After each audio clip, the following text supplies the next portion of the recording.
Welcome use. இன்னைக்கு நம்ம பார்க்க போகிறது லிட்டரரி ஜென்ரல்ஸ் அண்ட் டேர்ம்ஸ். அதில் fourth unit first question literary techniques. அதில் மொத்தம் 3 பாயிண்ட்ஸ் இருக்கு. First point interpreting word choice அப்படின்னா ஃபர்ஸ்ட் டினோட்டேஷன் அப்படின்றது ஒரு வேர்டோட லிட்ரல் மீனிங்கை சொல்றதா டினோட்டேஷன் சொல்றாங்க. ஃபார் அன் எக்ஸாம்பிள் டாக் அப்படின்றத டினோட் பண்ணி டொமஸ்டிகேட்டட் அனிமல் அப்படின்னு சொல்றாங்க. அடுத்து கனோட்டேஷன் அப்படின்றது ஒரு வேர்டோடைய ஃபீலிங்ஸ் அண்ட் ஐடியாஸை வந்து இன்வால்வ் பண்றது. ஒரு வேர்ட் டாக் அப்படின்னு இருக்குன்னா அது வந்து கம்பானிஷன்ஷிப் அப்படின்னு சொல்றது, நம்ம ஃபீல் பண்ணி சொல்றது தான் வந்து கனோட்டேஷன் சொல்றாங்க. ஒரு டிக்ஷன்ன்றது ஒரு ஆத்தருடைய சாய்ஸ், அவங்க வேர்ட் வந்து எப்படி சொல்றாங்களோ அந்த வேர்டு தான் நம்ம எடுக்கணும் அப்படின்ற மாதிரி. அது ஃபார்முலாவும் இருக்கலாம், இன்ஃபார்முலாவும் இருக்கலாம். அப்புறம் சின்டாக்ஸ்ன்றது அரேஞ்ச்மெண்ட், ஒரு வேர்டு வந்து தப்பா இருக்கிறத நம்ம கரெக்டா அரேஞ்ச் பண்ணி கொண்டு வரதான் வந்து சின்டாக்ஸ் அப்படின்னு சொல்றாங்க. செகண்ட் பாயிண்ட் இன்டர்பிரட்டிங் டயலாக் அப்படின்னா ஃபர்ஸ்ட் ரைசிங் ஆக்ஷன் வந்து நமக்கு நிறைய ஸ்டோரியில பில்ட் டென்ஷனை கொண்டு வருது. இதுக்கான example in a mystery close and a gradual related. அப்புறம் ஃபாலிங் ஆக்ஷன் அப்படின்றது அக்கோர்ஸ் கிளைமேக்ஸ், ஒரு கிளைமேக்ஸ்ல இருக்கிற சொல்யூஷன் வந்து கொண்டு வரதான் ஃபாலிங் ஆக்ஷன் சொல்றாங்க. அதாவது ஒரு கேஸ் இருக்கு அப்படின்னா அதுல இருக்க மர்மத்தை கண்டுபிடிச்சி அதை சால்வ் பண்றது. அப்புறம் பாயிண்ட் ஆஃப் வியூ அப்படின்னா ஒரு நரேட்டிவோடைய டெட்டர்மைன்ஸை சொல்றது. அப்புறம் ஃபர்ஸ்ட் பர்சன்னா ஐயினும், தேர்ட் பர்சன் அப்படின்னா இ ஆர் ஷீனும் சொல்றாங்க. புன் அப்படின்னா play words of human effect அப்படின்னு சொல்றாங்க. அப்புறம் தேர்ட் பாயிண்ட் இன்டர்பிரட்டிங் பிளாட் அப்படின்னா ஃபர்ஸ்ட் ஃபிளாஷ்பேக், ஒரு ஈவெண்ட்டோடைய ஸ்டோரியில அவரு முன்னாடி நினைச்சு பார்க்கறது ஃபிளாஷ்பேக். அவர் வந்து சைல்டுஹுட் ஈவெண்ட்டையும் ரிமெம்பர் பண்ணி பார்க்கணும்னு சொல்றாங்க. அடுத்து கிளைமேக்ஸ்ன்றது ஒரு ஸ்டோரியோட முக்கியமான ஒரு தருணம், அந்த தருணத்துக்காக தான் எல்லாருமே வெயிட் பண்ணுவாங்கன்னு சொல்றாங்க.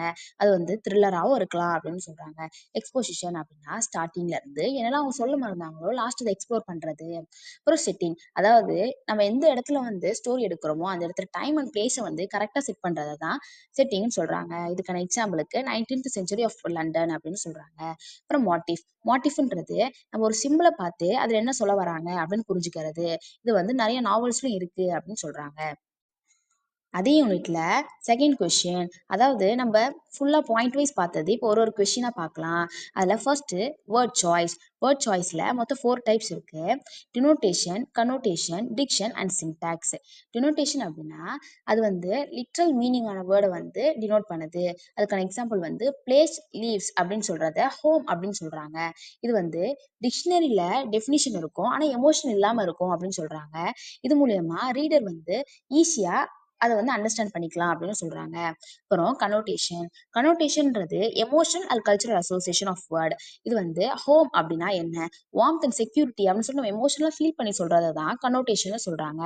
இது வந்து ரீடர் வந்து ஃபீல் பண்ணி அந்த டெக்ஸ்ட் என்னன்னு புரிஞ்சுக்கிறதுக்காக சொல்றாங்க. ஒரு டிக்ஷன்ன்றது ஒரு ஆத்தருடைய சாய்ஸ், அவங்க வந்து ஃபார்முலாவும் கொடுக்கலாம், இன்ஃபார்முலாவும் கொடுக்கலாம், இல்லை அதுக்கு நடுவுலையும் கொடுக்கலாம். அது வந்து இன்ட்ரெஸ்டடான டெக்ஸ்ட் டோனை வந்து நமக்கு தருது. இந்த டிக்ஷன் வந்து வாய்ஸ் அண்ட் மூட் மூலியமாவே நம்மளுக்கு ஆத்தர் வந்து என்ன சொல்றாங்க அப்படின்றது ரைட்டிங்ல நம்ம தெரிஞ்சுக்கலாம். அப்புறம் சின்டாக்ஸ் அப்படின்னா அரேஞ்ச்மெண்ட் ஆஃப் வேர்ட்ஸ், சென்டென்ஸா இருக்கிறது வேர்டை நம்ம அரேஞ்ச் பண்ணி சொல்றது.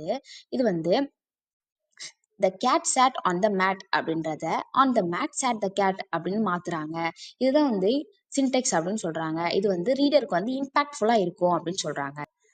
அதுலயே தேர்ட் கொஸ்டின் இன்டர்பிரட்டிங் டைலாக். அதுல ஃபர்ஸ்ட் ரைசிங் ஆக்ஷன் வந்து சீரியஸோட பில்ட் டென்ஷன் எல்லாம் வந்து ரைசிங் ஆக்ஷன் சொல்றாங்க. அந்த ஸ்டோரி வந்து ஃபர்ஸ்ட் இன்ட்ரடியூஸ் ஆகிறதே வந்து சண்டைகள்ல தான் ஸ்டார்ட் ஆகும் அப்படின்னு சொல்றாங்க. அதுல வந்து எக்ஸாம்பிள் ஒன்று கொடுத்துருக்காங்க, மை ஹீரோ அகாடமியா அப்படின்ட்டு எம்ஹெச்ஏ, அதை வந்து அப்ளிகேட் பண்ணி அப்படி கொடுத்துருக்காங்க. இது வந்து ரைசிங் ஆக்ஷன் வந்து ப்ரொட்டகனிஸ்ட் வந்து நிறைய சேலஞ்சஸ் வந்து ஃபேஸ் பண்ணும் அப்படின்னு சொல்றாங்க. இதுக்கு ஒரு எக்ஸாம்பிள் கொடுத்துருக்காங்க, லூசுகோ மெடோரியா அப்படின்ட்டு. அது செகண்ட் பாயிண்ட் ஃபாலிங் ஆக்ஷன்ன்றது கிளைமேக்ஸ் வந்து அக்வயர் பண்ணுது. இது வந்து ரீசொல்யூஷன் வந்து அதுலேயே தான் இருக்கும் ஆனா அது வந்து நடுவில் தான் வரும் அப்படின்னு சொல்றாங்க. இது வந்து ஹீரோஸோட எப்படி ஸ்டார்ட் பண்றாங்க அப்படின்றத காட்டுறாங்க. ஃபைட் அண்ட் டீல் பண்றது எல்லாமே அதுல தான் வருது அப்படின்னு சொல்றாங்க. அடுத்து பாயிண்ட் ஆஃப் வியூன்றது ஸ்டோரியில என்ன சொல்ல வராங்க அப்படின்றது, அது இந்த ஈவெண்ட்ல என்ன முக்கியமா சொல்றாங்க அந்த கேரக்டர் மூலியமா வர்றது. அதுல first person, second person, third person சொல்றாங்க. அதுல எக்ஸாம்பிளுக்கு மை ஹீரோ அகாடமியா, அதாவது இதுல நிறைய பாயிண்ட் ஆஃப் வியூ வந்து அந்த கேரக்டர் வந்து சொல்லியிருப்பாங்க, எல்லாமே ஃபீல் பண்ணி அவங்க தாட்டோட அண்டர்ஸ்டாண்ட் பண்ணி சொல்லியிருப்பாங்கன்னு சொல்றாங்க. அடுத்து புண். புண் வந்து ப்ளே ஆன் அ வேர்ட், அதாவது மல்டிபிள் மீனிங் இருக்க ஒரு வேர்டை தான் புண்ணுன்னு சொல்றாங்க. அது வந்து ஹியூமரா இருக்கும், இன்னும் கிளவர் லாங்குவேஜா இருக்கும், அதுல டைலாக்ஸ் வந்து அதிகமா இருக்கும், பிளேஃபுல் டோன் வந்து அது கிரியேட் பண்ணும். இன்னும் அதுக்கு எக்ஸாம்பிள் மை ஹீரோ அகாடமியா. இது வந்து கேரக்டர் வந்து சூப்பர் பவரான பொண்ணு வந்து கிளவரா சொல்லுவாங்க அப்படின்னு சொல்றாங்க. அதுலேயே நெக்ஸ்ட் கொஸ்டின், இன்டர்பிரட்டிங் பிளாட் அப்படின்னா ஃபர்ஸ்ட் ஃப்ளாஷ்பேக். ஃப்ளாஷ்பேக்ன்றது ஒரு பாஸ்டான ஈவெண்ட்டை ஸ்டோரியில் சொல்கிறது, அதாவது பழைய நினைவுகள் எல்லாம் நம்ம ஸ்டார்ட் பண்ணி சொல்கிறது தான் ஃப்ளாஷ்பேக்னு சொல்கிறாங்க. அதுக்கான எக்ஸாம்பிள் வந்து நோவல்ஸில் கேரக்டர் வந்து ரீகால் பண்ணுவாங்க, அவங்களோட ஆக்ஷன்ஸ் எல்லாம் ஃபஸ்ட்டு ஸ்டார்டிங் வந்து ரீகால் பண்ணுறதா ஃப்ளாஷ்பேக்னு சொல்கிறாங்க. இல்லை கேரக்டர் வந்து மோட்டிவேஷனுக்காகவும் அவங்க ஹிஸ்ட்ரியை சொல்கிறதுக்காகவும் வந்து ஃப்ளாஷ்பேக்கை யூஸ் பண்ணுறாங்க. அப்புறம் climax. Climax is a story most intense moment, அதாவது கிளைமேக்ஸ் தான் ஒரு ஸ்டோரியோட இன்டென்ஸான மூமெண்ட்டாக இருக்குது. இது வந்து மெயின் கான்ஃபிளிக்ட், அதாவது முக்கியமான சண்டைகள்லாம் அப்போ தான் வரும்னு சொல்கிறாங்க. அதுக்கான எக்ஸாம்பிள் வந்து ரோமியோ ஜூலியட் சொல்லியிருக்காங்க. அதில் வந்து நிறைய ட்ராஜிக்கான டெத்லாம் இருக்கும். அதே மாதிரி அது வந்து டிக்ஷனரி ஸ்டோரி வந்து ரீசொல்யூஷன் பண்ண முடியாத மாதிரி இருக்கும்னு சொல்கிறாங்க. அப்புறம் எக்ஸ்போசிஷன்.